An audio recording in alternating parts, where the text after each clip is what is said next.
peeps, Rigaroga here, and you're you, and today we're going to be trying out something new from Peril Planet, who make Neon City Overdrive, which is a cyberpunk setting, and this is a lot like the micro chapbook RPGs. It's a sort of a solo dungeon crawl exploration kind of game. So let's switch over and we're going to take a quick look. We're going to go through the rules, and then I'm going to try to do a playthrough. And let's see how far we get. So this is it, Blood Castle. Now this one is a complete, it's got the rules in it and everything you need to play. I mean, except for the physical stuff. And it's gratis. So this is the first one and you can pick it up. There is one more available at this moment. And it's obvious that they plan on expanding and doing, additional ones. And when we get to it, it's actually interesting because you can carry your character over and there are tags. We'll get to this, but there are tags that carry over with your character to other adventures, and the other adventures may change based on the tags that you've gotten in the other ones. Cool. So there's persistence. Really interesting. So anyhow, so there's rules, and then there's an adventure, and then that thing about experience. There's a little character sheet and a quick reference. The quick reference is kind of half of a quick reference. It's not everything you really need. But anyhow, this is Blood Castle. It's done by Peril Planet, authored by Nathan Russell. I think it's a one-person house as far as the development. But anyhow, brand new, and so let's take a look. Dungeon Blitz is a fast-playing solo adventure game. In each adventure, you create a character and undertake an exciting and dangerous dungeon crawl with little more than your trusty weapon and wits. The dungeon is randomly generated, and you will map it as you play. It's not entire... The organization of it is randomly generated. It's kind of randomly generated. We'll see. As you discover new locations, you might be attacked by monsters, set off a trap, or find wondrous treasure. Eventually, you will find the terrible monster at the heart of the dungeon and either defeat it or die trying. So what you need, all you need to play a Dungeon Blitz adventure is this book, or a different one, 3 6-sided dice, pencil, eraser, character sheet, and a piece of paper or graph paper. And so I've got all of that sort of stuff. I've got, my hipster PDA, my clipboard, pen and paper, and then I've got dice, and I've got my loony pyramids that I use for minis, and a bunch more and things like that, and extra dice, and an iron cat, apparently. Maybe that's the big bad.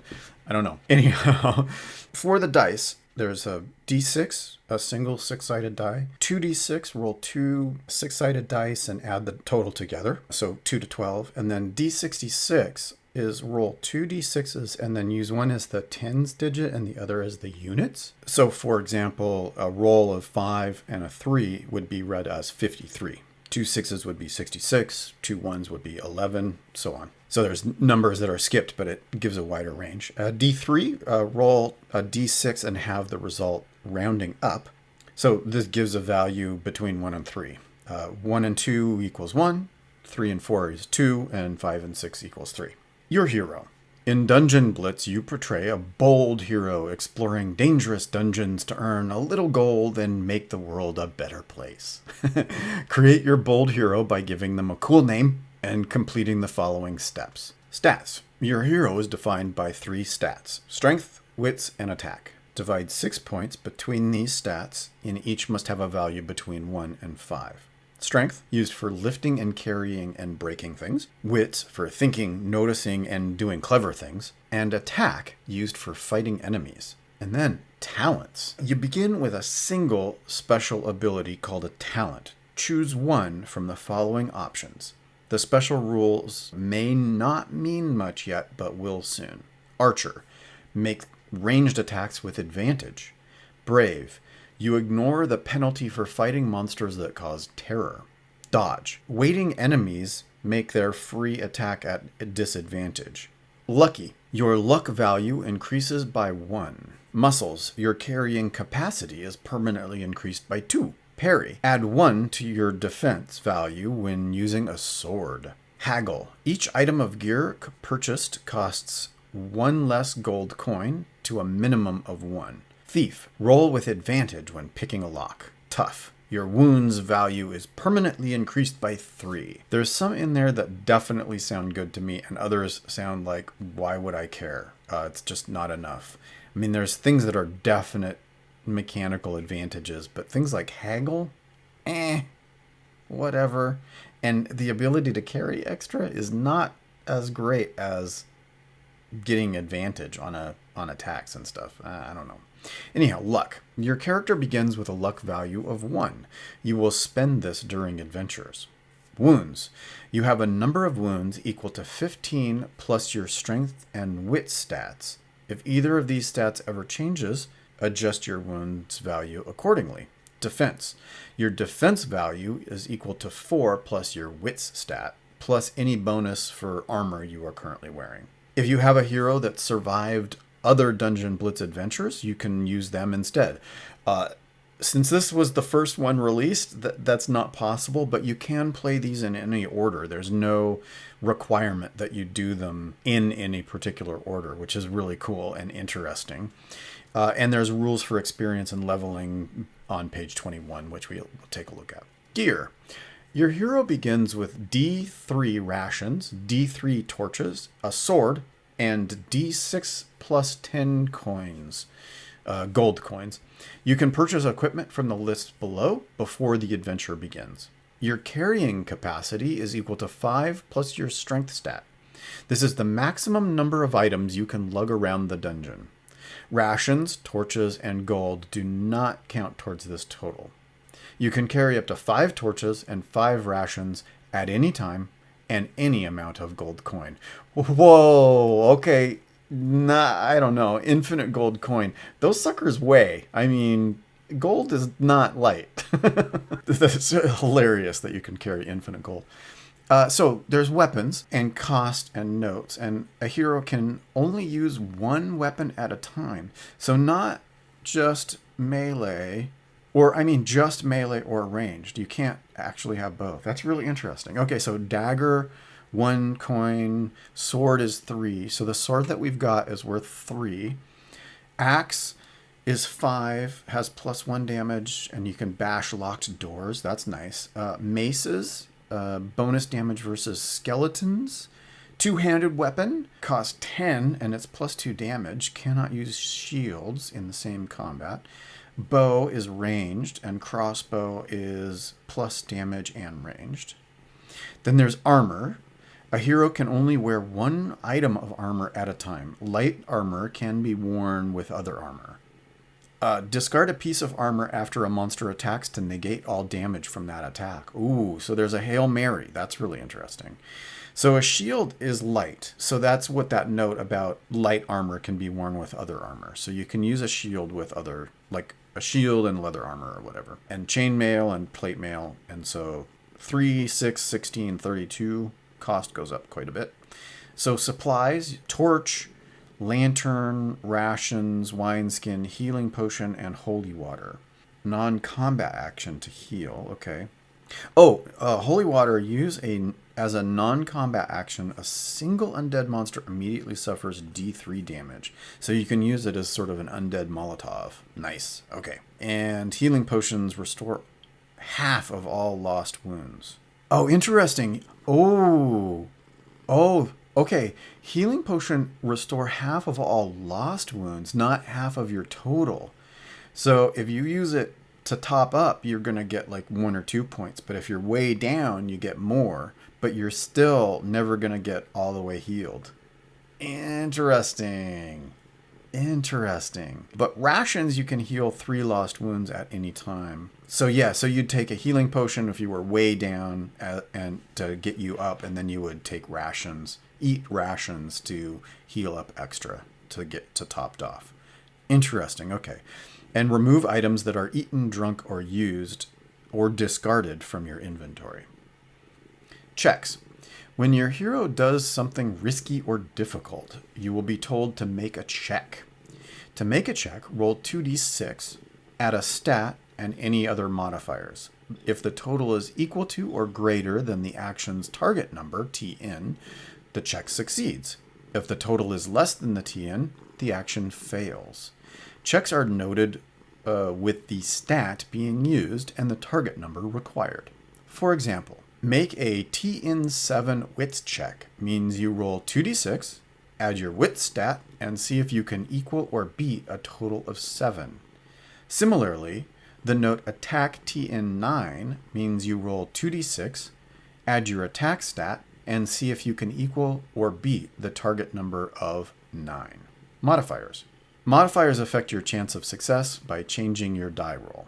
They often come from talents, equipment, and tags. Bonuses indicated with a plus are added to the dice roll and make an action easier. Penalties, noted with a minus, are subtracted from a roll and will make an action harder. Advantage and disadvantage. Some rules or encounters indicate you have advantage or disadvantage. When you have advantage, make a check with 3d6 and discard the lowest die. When you have disadvantage on a check, roll 3d6 and discard the highest die. Advantage and disadvantage cancel each other out. If both apply to a check, just roll 2d6 as normal. You can have advantage and disadvantage from several different rules, but can only ever roll a maximum of 3d6. For example, if you have 3 rules that give advantage and 1 rule that gives you disadvantage, the first advantage cancels the disadvantage, then the remaining 2 advantages simply mean you roll 3d6. Luck.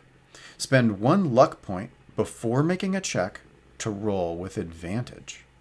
And then another interesting thing is margin of success. I wish it were just called margin and it were plus and minus instead of MOS and MOF. Margin of success and margin of failure.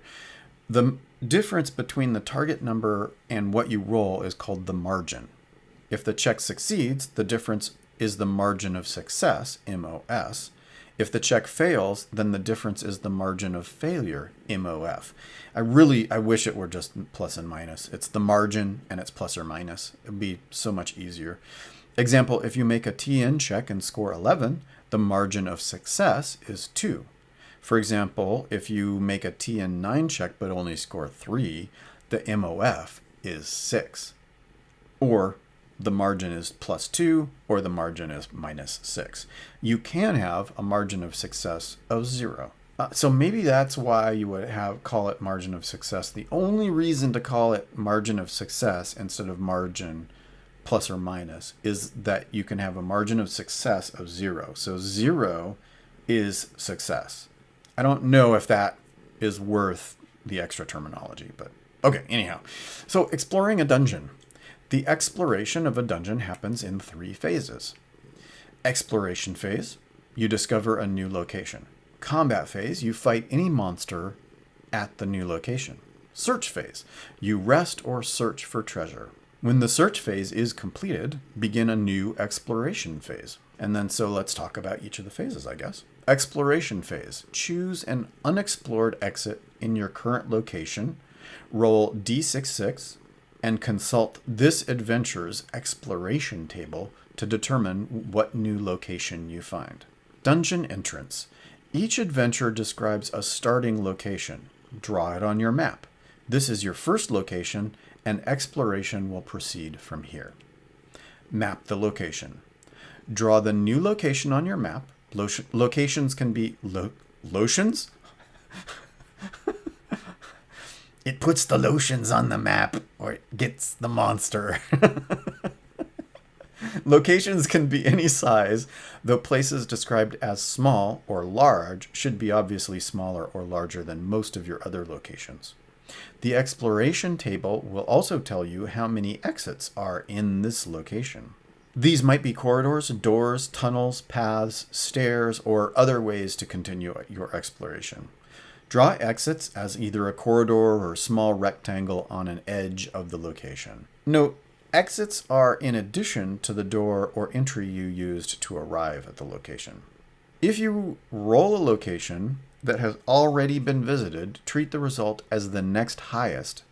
If the next highest result has also been encountered before, continue to move up the results until you reach a new unexplored location. For example, if you roll 43 but have already visited this location, proceed to 44. Example, you roll a 14, but you've already been to that location. You have also already been to 15 and 16. The next undiscovered location is 21. So you read that entry on the exploration table. And it's 21 because it's D66, so it skips from 16 to 21. Tracking encounter locations. Each encounter on the exploration table has a small box that you should tick. This will help you track where you have been as you explore. Now that's a really cool, I really like that a lot. That's one thing missing from Micro Chapbook RPG is that sort of progression and keeping track of it, both for monsters and locations. So I like this system. So far, I mean, intellectually, without having played it yet, I like that a lot better. And it's also a lot of different locations. So you get, we'll see the exploration map, but it's a lot more planned out in a way. Like, instead of being a random type of room, a random size room, all that sort of stuff, you've got a table and you're randomly selecting locations off of this large table. I think I kind of like that better ultimately, but we'll see. Face the encounter is the next step. Each location has a brief description and tells you what you find. This is often a monster, but could be a trap, character, or other situation that must be dealt with. Follow any special instructions and fight whatever monsters you encounter. Once you've rolled for a location, you must proceed with the encounter described. You cannot choose another exit or perform any search phase action until the encounter is resolved. Keywords. Many locations use one or more of the following keywords. Locked. Entry to this location is locked. You must pick the lock or bash the door before continuing the encounter. To pick a lock, you pass a wits check at the indicated target number to quietly unlock the door. If this check fails, you must bash the door. Bash the door. Pass a strength check at the indicated target number to beat the door down. Every attempt, including the first, to bash a door adds +1 to the awareness roll at this location. So I like that a lot better than Micro Chapbook RPG. It gives you an opportunity to try different things on a locked door. That's cool. Dark. You suffer -1 to attack checks in this room, unless you use a torch or have a lantern. Monsters are not affected by darkness. Small. This location is too small for monsters to effectively gang up. Monsters do not gain a +1 bonus for outnumbering the hero. Large.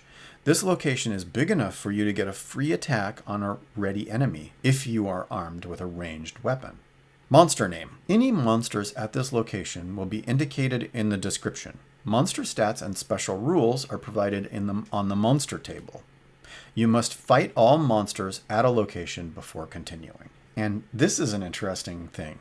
Tags. Words written in square brackets like assassin are tags that indicate some special knowledge, ability, or encounter. As you explore a dungeon, you might collect tags. Note them on your character sheet, as some encounters will change based on the tags you have. And they carry over to other adventures, which is really interesting. I wonder what happens if... Yeah, it'd be interesting because some adventures might give you the same tag, and so things would happen based on whether you've gotten a tag, and then the design of the dungeon is if you got the tag in the dungeon, but you already got it from something else. Like if you got that assassin tag from one, and there was a way to gain it from another one. That's really interesting. I don't know. I guess if it were really important, I guess if you were writing the adventures, you could clear tags at the beginning of the adventure. Like you could say, like if there were a special tag that you only wanted to use in this one, and you didn't want to have carryover, you could say, for the purposes of this adventure, if you have played an adventure that gave you this tag, clear it. Yeah, something like that. Interesting mechanic. So the order of actions, there is no hard and fast rule on the order in which you should draw your map and complete actions, but the following is a clear process. Read the location entry and draw the new location with exits on your map. Deal with any lock. Apply any other special rules for the location. If the monsters are present, check their awareness and fight. Tick the box to indicate you have completed the location. Troubleshooting your map. Drawing your map is a lot of fun, but sometimes you might run into a few problems. The most important thing to remember is you should do what feels most fun. If that doesn't solve the problem, the following might. Location size. The size of encounter locations is purposely vague, so you can use blank paper or any size of graph paper. If using graph paper, however, a grid about 20 by 30 squares looks quite pleasing. Make most rooms 4 to 5 squares in size, small rooms 2 to 3 squares, and large rooms 6 to 8 squares. Location doesn't fit. If a new location doesn't fit neatly next to an exit, try adding a corridor or tunnel to give you the space needed. Also, locations don't have to be squares or rectangles, and it is okay to have oddly shaped rooms. No space for exits. Try to avoid drawing locations that are completely boxed in. If you do find it impossible to draw an exit where one is needed, increase the size of the room until there is space for the exits. In the unlikely event that you draw a room that cannot fit any exit, your hero has hit a dead end and will need to backtrack to a different location at the end of the search phase. Out of space. If you completely run out of space on your page, turn an exit into a stairwell that descends deeper into the dungeon. Or higher into the dungeon, I guess. Start a new sheet of paper and mark the location of the stairs. Alternatively, you can decide the adventure is over. Your hero has missed some vital clue or evidence and must return to the local village or outpost without finishing the dungeon. They can return another day, starting at the entrance and drawing a new map. If you do this, make sure you keep note of all the previously discovered locations. Oh, interesting. Interesting. So you would come back and maybe find a new entrance and not encounter any of the previously encountered locations. Very interesting. Interesting. Okay, so tracking movement. If you have trouble remembering which location on the map your hero is currently in, mark it with an asterisk. Remember to erase it and draw a new one each time you move. Alternatively, you might like to use a miniature figure or cardboard standee to represent your hero. And I'll be using the little ice house, the Looney Labs pyramids. Combat phase. Combat happens when you enter a location with a monster. Combat proceeds in a simple sequence as follows. Awareness. When an encounter begins, determine whether the monster has noticed you by rolling a d6 and checking the following chart. 1 to 2 is unaware. Monsters have not noticed you yet, and you get a free attack before combat begins. This may be made with a melee or ranged weapon. 3 to 4, ready. Monsters have noticed you and are prepared to fight. If the encounter happens in a large location, you may get a free attack with a ranged weapon before combat begins. 5 to 6, waiting. Monsters are expecting you and attack without warning. The monster gets a free attack before combat begins. Free attacks are made like any other, as described below. Fight! After any free attack is made, the combat begins in earnest. Your hero and the monster will take it in turns to strike at each other until one is reduced to 0 wounds and defeated. After the free attack round, choose which weapon your hero will use and prepare to fight. Oh, so you can carry more than one weapon, but you can only use one at a time. Okay, interesting. All combat is melee unless noted in the encounter descriptions. Ranged weapons can only be used for free attacks before the... Oh, interesting. See, that solves that weird thing about in Micro Chapbook RPG about melee, forcing the melee attacks. So all combat is melee, but you can get free ranged attacks. So you don't keep using a ranged attack over and over again. You only use it like at the beginning, and then you close in for melee. Interesting. Okay. The hero attacks. Make an attack check with a target number equal to the monster's defense.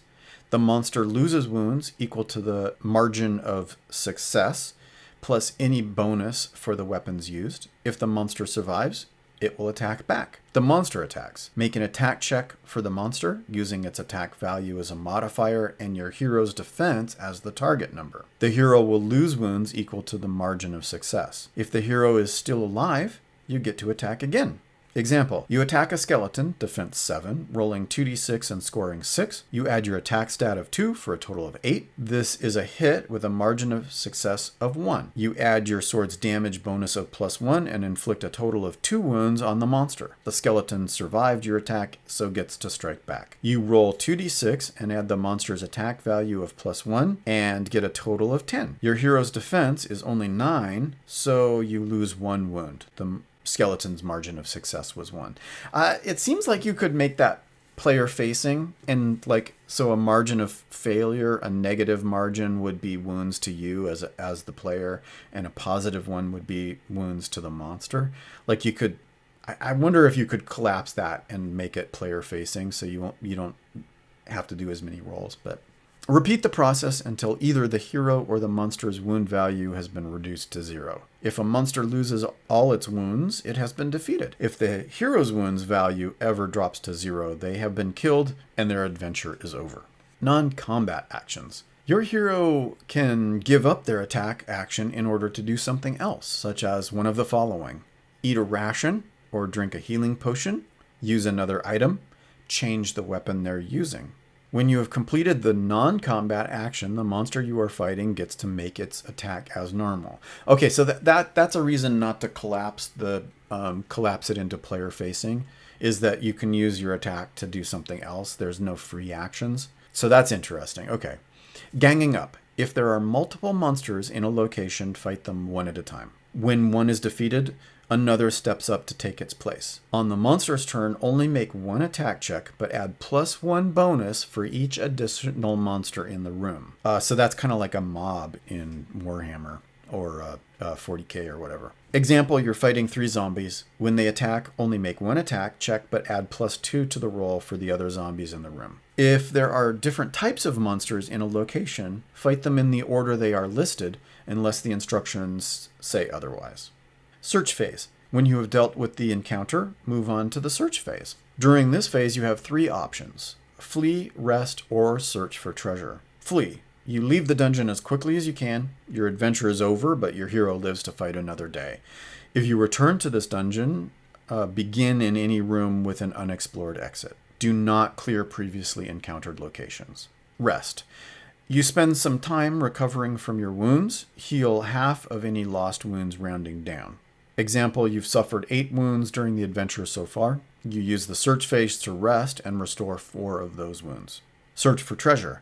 You look about the room for valuables. Roll 2d6 and consult the adventurer's treasure table to see what you find. After you rest or search for treasure, you can stay in the current room or move back to any previously explored location that has at least one unexplored exit. Return to the start of the exploration phase. So that's interesting. You have to pick whether you rest, search for treasure, or flee. So if you're really wounded, you don't get treasure. That's really interesting. I like how it makes you make choices, like the non-combat actions make you make a choice about attacking or healing, and then your search phase, you have to decide whether you're going to rest or search for treasure. That's kind of cool. An example turn. So here we go. This is what a turn would look like. Your bold hero has already explored several rooms in the dungeon. A new exploration phase is about to begin. Looking at your map, you see that the current room has 2 unexplored exits. You pick the one on the left and roll d6, scoring 54. Looking up the exploration table, you find the following description. 54, unchecked, a finely furnished room hung with tapestry. There is 1 exit and a single skeleton in this room. And I like how it uses small caps for the important keywords. That's kind of cool. Instead of bold or italic, I like the difference. It's kind of nice. It's fun to use different typography. You draw a room on your map with 1 exit. There are no special instructions, but there is a skeleton that you must fight. And then combat phase. You start by checking the skeleton stat line, and it's a skeleton with a +1 attack, 7 defense, and 6 wounds. And there are special rules. It's undead, so it gets -1 to its awareness roll. The combat phase begins by rolling for awareness. Your result is 3, but undead suffer a -1 penalty, so the result is actually 2. The skeleton is unaware of your presence. This means you get a free attack. You make an attack check, but miss. With your free attack over, combat begins properly. You always get the first attack, so make another attack check. Oh, so initiative is always player first and then monster. Okay, that's interesting. So you score a 10, which is a hit with a margin of +3. The skeleton suffers 3 wounds, but is not defeated. It's now the skeleton's turn to attack, so you roll an attack check, adding the monster's attack stat of +1. The result is high enough to hit with a margin of +1, so your hero suffers 1 wound. It's now back to your turn, and you make another attack roll. This time you get a total of 11, which is more than enough to defeat the skeleton. The bones clatter to the floor, and the combat phase is over. It'd be interesting, I think, if each monster had like a narrative hint on how it dies and how it hits, right? You know? That's just an idea. Like if I were doing this, I might add those hints to it. And maybe some sensory stuff, some narrative prompts for each of the monsters. I don't know, maybe not. Maybe it's good enough. Of course, I haven't seen the monster list, so maybe that does exist. But that's an idea. Example search phase. You're not very hurt, so you decide to search for treasure. Roll 2d6, scoring an 8, and consult the treasure table. Entry 8 indicates you've found D3 gold. So you roll the die again, and you get a 4, which means you have 2 gold coins. And then the adventure continues. With the search phase over, you can go back to the exploration phase. And since there is only one exit from this room, you choose it and make another roll on the exploration table. Cool. All right.